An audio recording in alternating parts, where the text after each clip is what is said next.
Hello and welcome back to another episode of You Want to Do What.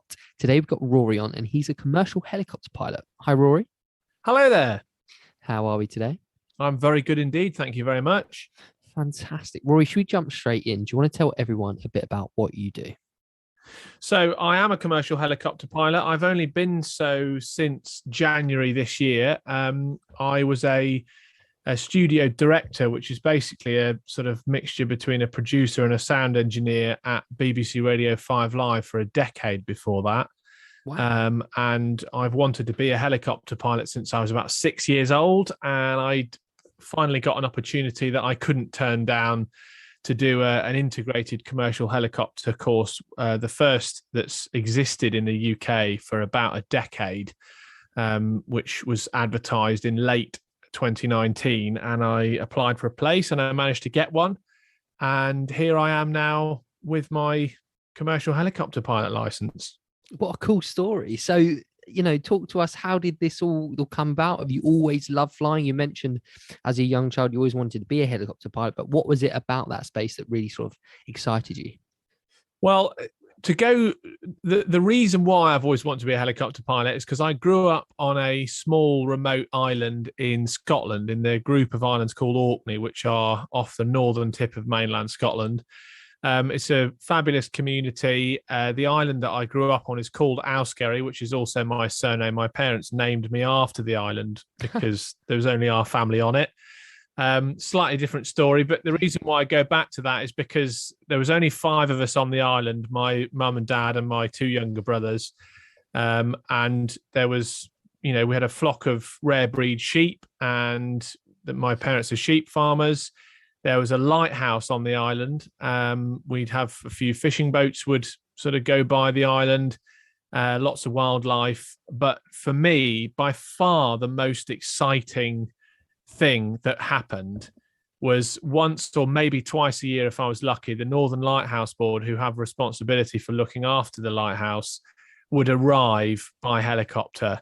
And it was a bright red Bolko 105. I've got a photograph of it here in my office to remind me of what started all this.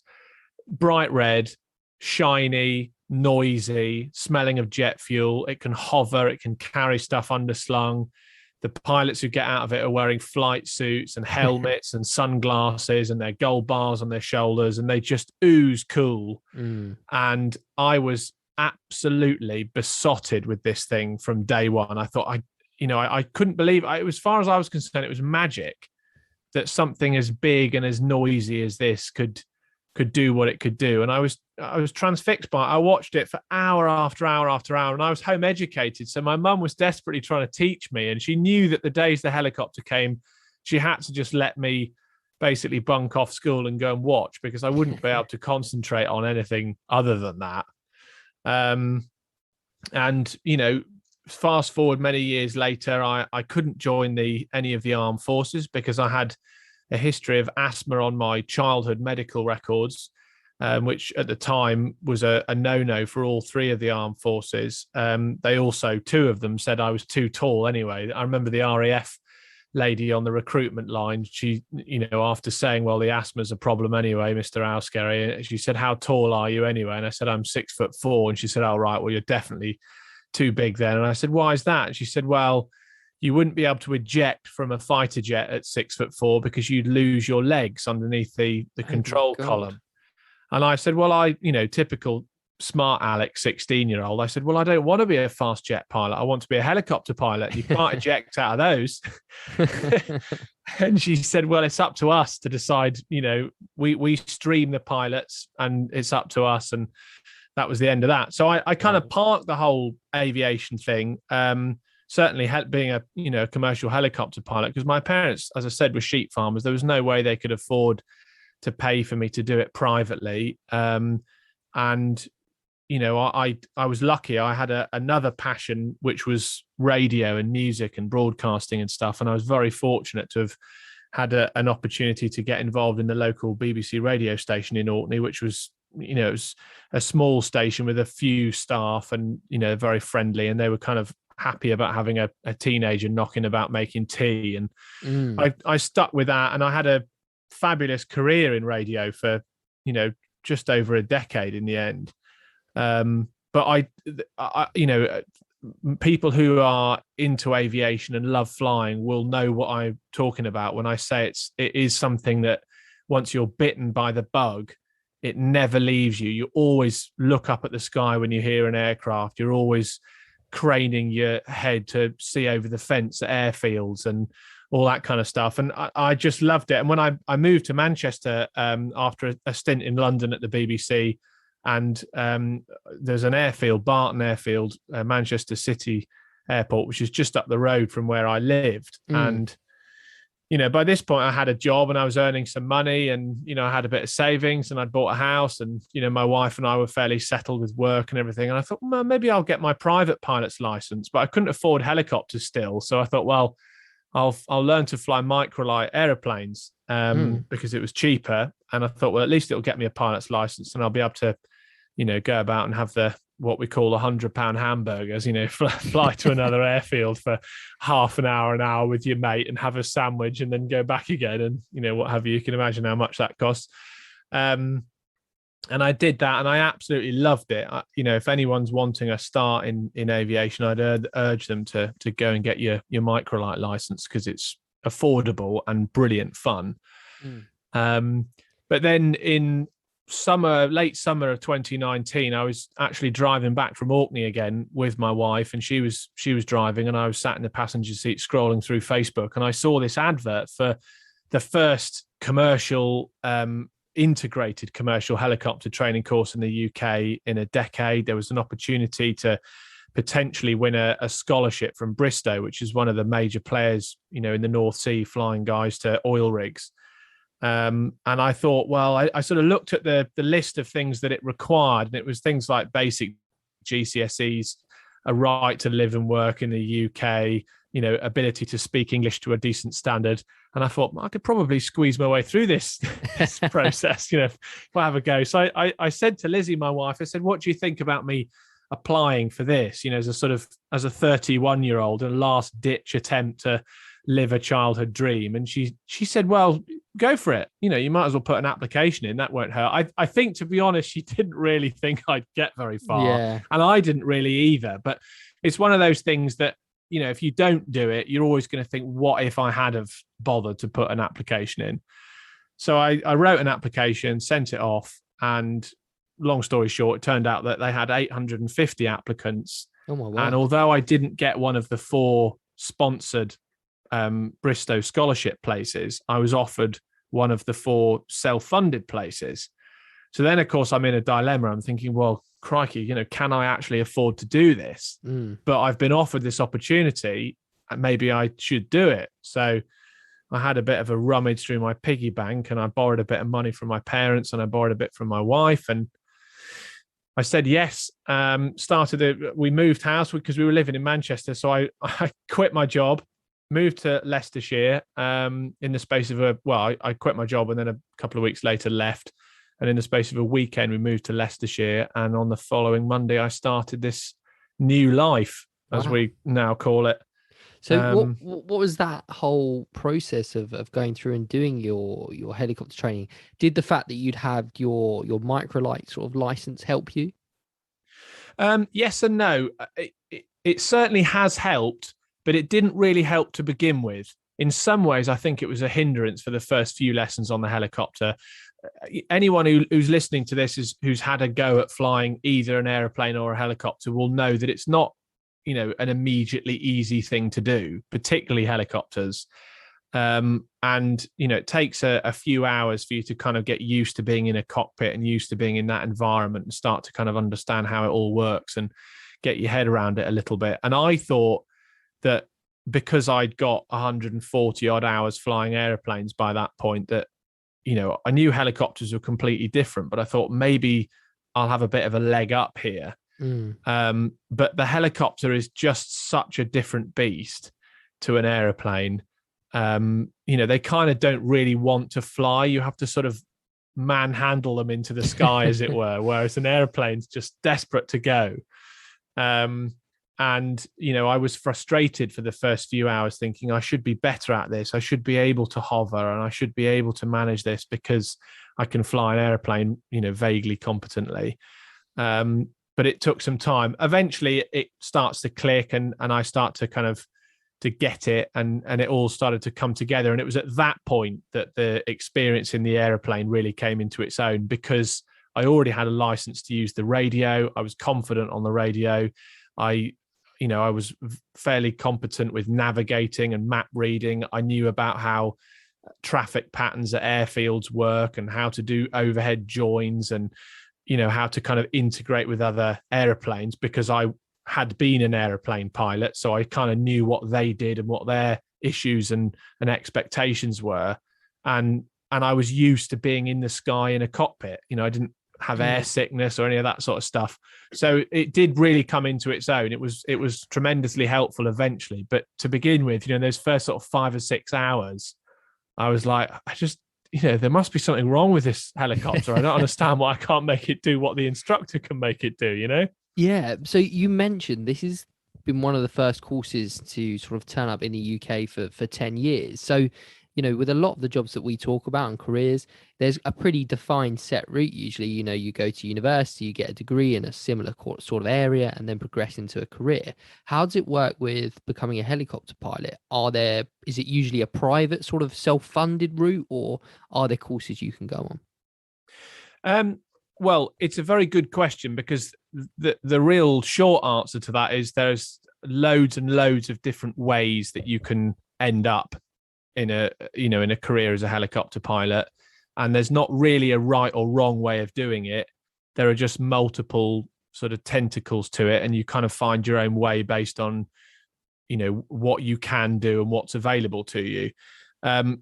The kind of most obvious, most common ways of doing it are either to go through the military. So as I tried to do as a 16-year-old, join the military, get them to pay for it, get loads of experience flying around in really cool military aircraft. And then eventually at some point you'll leave the armed forces, and there's a little bit of sort of retraining to kind of convert your license from a military one to a civilian one. But obviously all the hours that you've logged on, military helicopters will count towards your experience as a pilot commercially. So that's something that is quite common. The other route is to do what I've done, and that's to pay for it privately. And if you're going to do that, there's effectively 2 sub-channels of that. One is the modular route, where you start off by getting a private pilot's license, and then you build some hours and some experience, and then you do a commercial course, so that you can sort of upgrade your private pilot's license to a CPL, a commercial pilot license, and then you build some more hours, and then you kind of decide what to do next. You could, in theory, get a job at that point, because that's where I am now. Although most people don't really want to hire somebody to fly them around in their expensive multi-million-pound helicopter, when somebody is, as I am, still wet behind the ears and straight out of flight school. So what people normally do is they then either get a job as a co-pilot on an operation like North Sea Oil, or sometimes in helicopter emergency medical service, or HEMS as we call it, which is basically what most people see as air ambulance. So they hire co-pilots who've got limited experience, because they're sat next to a very experienced captain who kind of shows them the ropes, and they gain hours that way. So that's the modular route. The integrated route is in many ways very similar. It's still you paying for it privately, but instead of getting a private pilot's license and then doing some hour building and then doing the CPL course, you basically pile it all into one thing. So you just do the commercial exams. You don't have to do the private pilot license ones, and you sort of fast track your way to a CPL without getting a PPL, because obviously once you've got a CPL, that's the next level up. So you don't need a PPL because you've already got a sort of upper license level. So it's basically horses for courses. Either way works great. Many people have been successful with either way of doing it. The integrated system is much more common in the airline industry in terms of getting people to quickly to a commercial license so they can join an airline like EasyJet or Ryanair or something like that. but it's less common in helicopters. And as I say, it hasn't been a thing in the UK for about 10 years until the company that trained me started their course. So that's really how you get a license, either military or privately. And then once you've got a license, one way or the other, you need experience. And that's obviously where the military guys who've come out into the commercial world have a bit of a leg up on us, because they've already scored a lot of experience flying, military helicopters, whether those are Apaches or Chinooks or Pumas or whatever. And in my case, my plan is to do a flight instructor course next year in January, which means that then I'll be teaching other people to fly, which I know sounds a bit mad when I've only just learnt myself, but having just been through the process of learning, I haven't picked up any bad habits yet. And I kind of have, just been through the process of getting the license. So I know what's involved. That's all fairly fresh in my memory. And therefore that actually will help me hopefully to teach the next generation of pilots, how to do it. And at the same time, I'll obviously be gaining lots of hours and experience of flying around with the student, because every hour as an instructor, you log it as the instructor in your logbook, and so does the student log it in theirs. So it's sort of, it's a win-win. No, at the moment, I am basically, after you get the commercial license, whether that be through the integrated route or the modular route, you tend to still need to do some hour building before you can do an instructor course. You can't teach until you have 250 hours, and the instructor course itself is 30 hours. So I basically needed to get up to 220 hours sort of under my own steam, as it were, before I could do that instructor course. So I graduated with my CPL with about 138 hours. So you can do the maths. I've had to do a fair bit of hour building in between times, which is actually, I mean, it's expensive. The helicopter costs the best part of 500 quid an hour. Wow. But it's been an amazing experience, because it's probably the only time in my life, unless I happen to win the lottery, that I'm going to be able to fly around in a helicopter with my wife and my friends and my family, doing, trips, going to places where I want to go. Because once I get into a job, I'm going to be going where the customer tells me to go. So what's an average day like for a commercial helicopter pilot? What kind of things are you doing apart from maybe flying around? Well, I mean, you'll have to ask me that one when I eventually get a job as a commercial helicopter pilot, because at the moment I've got the license, but I haven't got the job, because I'm waiting to become a flight instructor and then see what happens after that. But essentially, my understanding of it is that it's like many jobs. You turn up and you do some planning and some sort of organizing of what's going to happen over the course of that day. Certainly in the case of a flight instructor, for instance, you turn up maybe 7:30 in the morning at the airfield, and you check a lot of paperwork. There's obviously a lot of sort of things that have to be done in aviation. There must be a lot of health and safety involved before you can even take off, I'd imagine. 100%, because it is a dangerous business and there are quite a lot of risks with it. And the best way to manage the risk is to check things and check them twice, and be very methodical and have a very clear system for making sure that, if something went wrong with the aircraft yesterday, it'll be written in the tech log so that the engineers know that they need to test it, and not to fly it. It's not like your car where you just grab your keys, run out the front door and jump in it and drive off.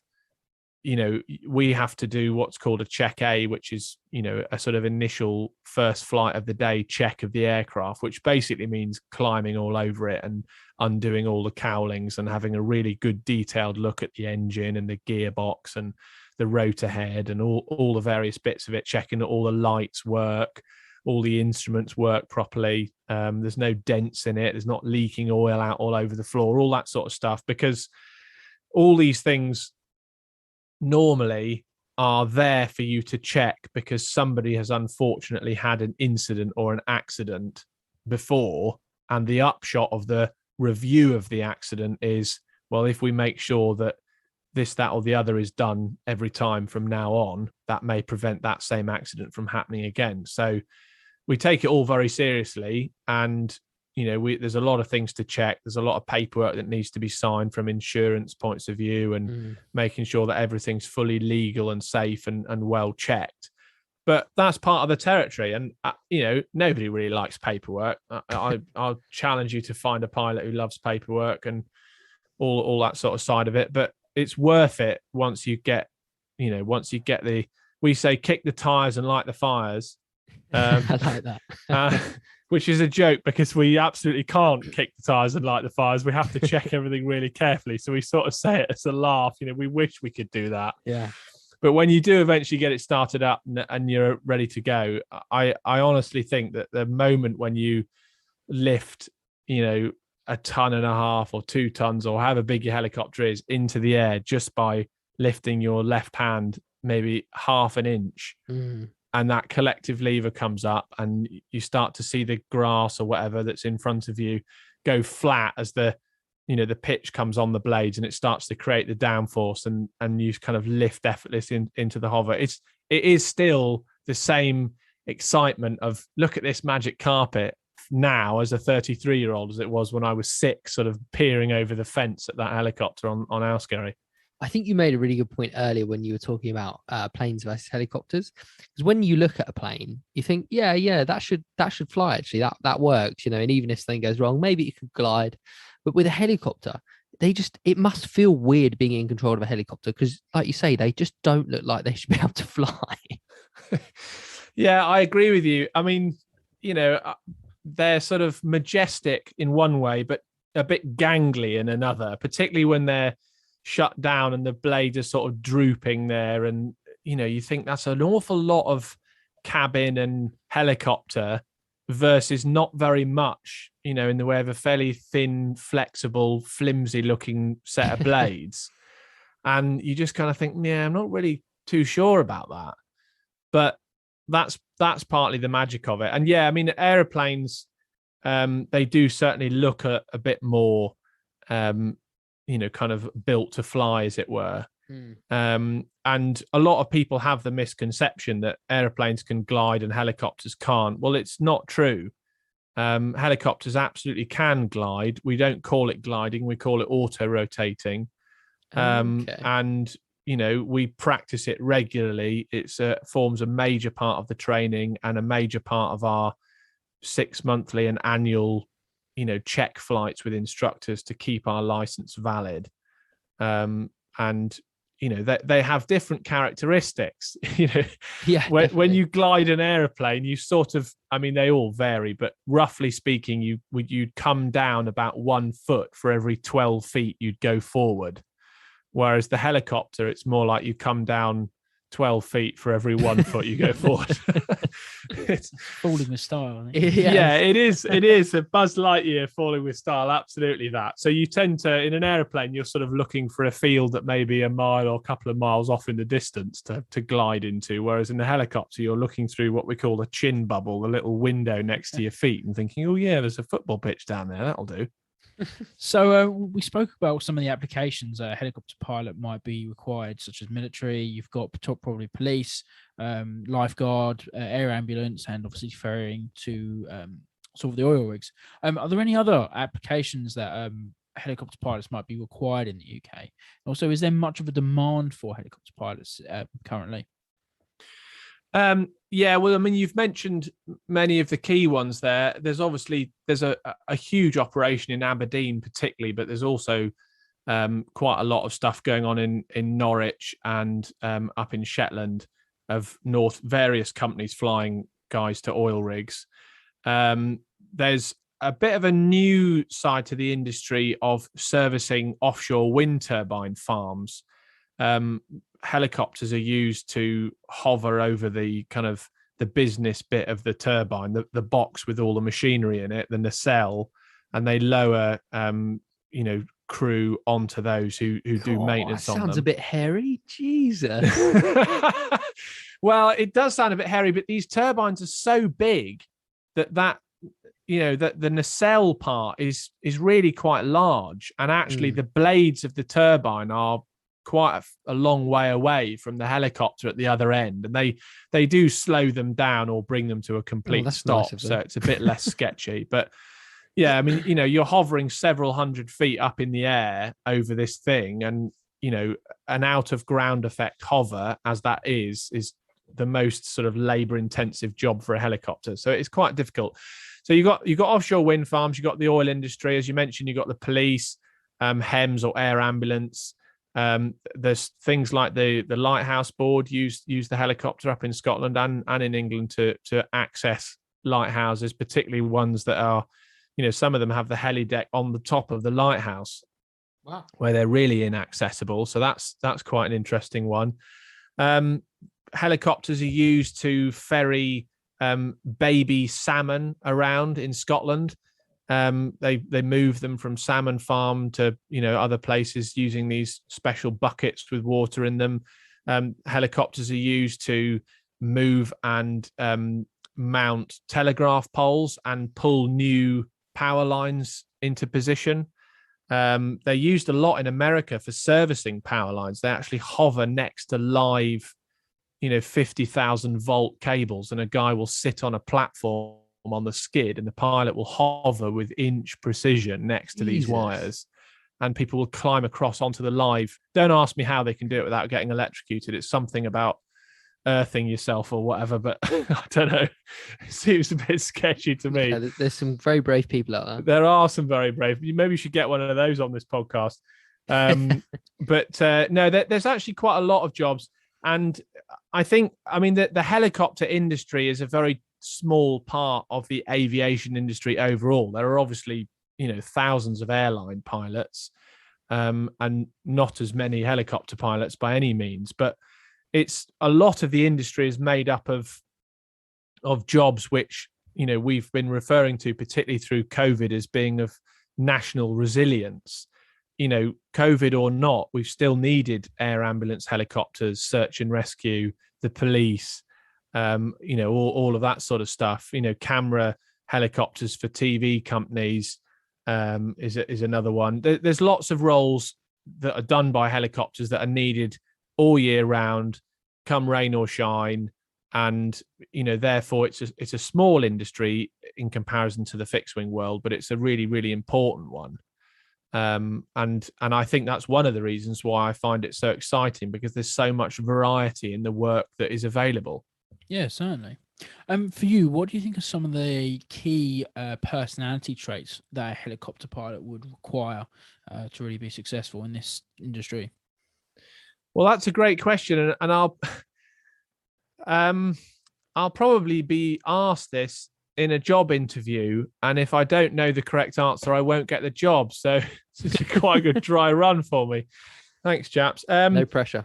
I think there's quite a few things that are important. I think you need to be cool and calm under pressure. That's a key one for any kind of flying, helicopter or fixed wing, but you need to be calm under pressure. You need to be quite methodical and organized, but particularly with helicopters, I think you need to have a little bit of creativity and an ability to think outside the box a bit, because, an airliner will take off from one massive airport and fly half around the world to another massive airport where there are air traffic control telling them exactly where to go, at what speed, at what altitude, when to turn.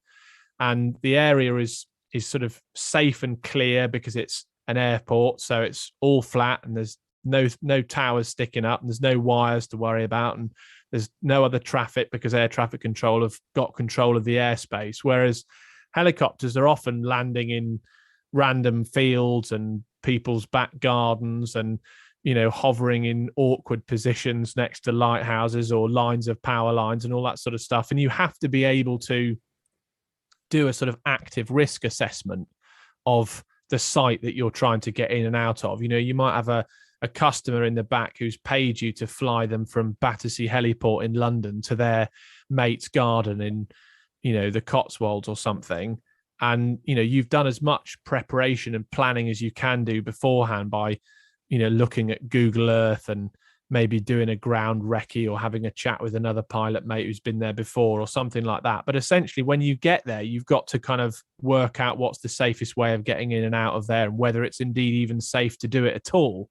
And therefore, that is a degree of judgment and creativity and sort of, thinking on the hoof, which I think is important. But you also need to be quite confident at being able to say no when a customer asks you to do something which you think is going to endanger you or their life, or people on the ground's lives. So that there have been fairly notable, fairly recent incidents of helicopter accidents where there may have been a bit of pressure on the pilot to fly when the weather wasn't really safe to do so, and that is absolutely tragic. But you can see how that sort of pressure, commercial pressure, sometimes we refer to it as get there itis, may creep in.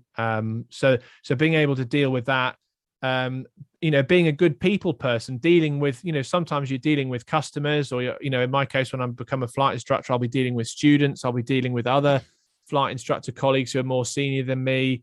If you're flying to the oil rigs, you're always multi-crew. There's always two pilots. So there'll be an experienced captain and there'll be a co-pilot, and you have to be able to work in a collaborative environment where there's trust and respect and good communication between each other. So, there's lots of facets to it in terms of different skills. And again, that's one of the things that appeals about it, because, you're not, rubber stamping envelopes or whatever. You're kind of doing something that is dynamic, and every day is different. The weather's always different. The airspace is different. The passengers are different. The other person that you're flying with is different, or maybe you're flying on your own as a single pilot, and therefore there's always something new to think about and to kind of get your head around, and you try and do the best you can each time. This was obviously a childhood dream of yours. Was there ever a moment you thought, what have I done here? Why am I doing this? Oh, there's been many of those, mostly when I was, 10:30 at night, several months in, trying to study for the air transport pilot license exams, of which there were 14 at the time that I did them. There's 13 now because they've amalgamated two of them together. But, they were really, really tough. There's a huge amount of information. I've got the folders behind me in my office here. They're, 3 large lever arch folders of notes that I've handwritten for the 14 subjects. And, you've got to get decent marks in the exams. It's high pressure because you've got to get them all done in you have to finish all 14 of them within, I think it's 18 months of starting. You only get a certain number of sittings. You only get a certain number of attempts at each exam. I was very lucky that I passed all of them on the first go, with a decent average score, but it's high pressure and it's stressful. So there was many times when I questioned my decision. I left a job I loved at the BBC. It wasn't easy, and it was shift work. I was often up at 4 o'clock in the morning. So there was plenty of times when I grumbled about that as well. But, it was, I was doing it and I was doing all right at it. And then I thought, why have I done this? But every time I thought that, I would look at the photograph of the Bolko 105 up on my wall here in the office, and, or go down the airfield and have a look at a helicopter, or even just hang my head out the window every time one flew past. And I think to myself, yeah, this is why you're doing it, Rory, because it's epic and it'll be worth it. And although I'm still very early days in this journey, obviously I hope that at some point in the future I'll get a job on search and rescue or air ambulance or the police, or working on the lighthouses or something like that. That would be awesome. I'm excited about becoming an instructor, but I know that there are plenty more challenges to come. But I think you have to have the mindset, I guess, in answer to your previous questions about things that you need to have. You need to have a fairly resilient attitude towards things that are challenging and a bit tricky and a bit kind of overwhelming when you first start, and just be able to keep going, keep focused on the end goal, and sort of keep chipping away at it. And, you will sort of achieve it if you can keep doing that. Amazing. Well, thank you so much for coming on, Rory, and telling us all about your journey so far. Wish you the best of luck with the training, and look forward to seeing you up in the sky. Well, thank you very much, both of you. If I may, if anyone's interested in sort of seeing for themselves what I've been up to. There are various videos on my Rory on Air YouTube channel that please plug that you in know, your Instagram, whatever their titles are. I'll share those because this, it's it gives people a bit of a flavor of what it's like. But no, it's been a real pleasure to be on the podcast with you both. Thank you. Amazing. Thank you, Rory.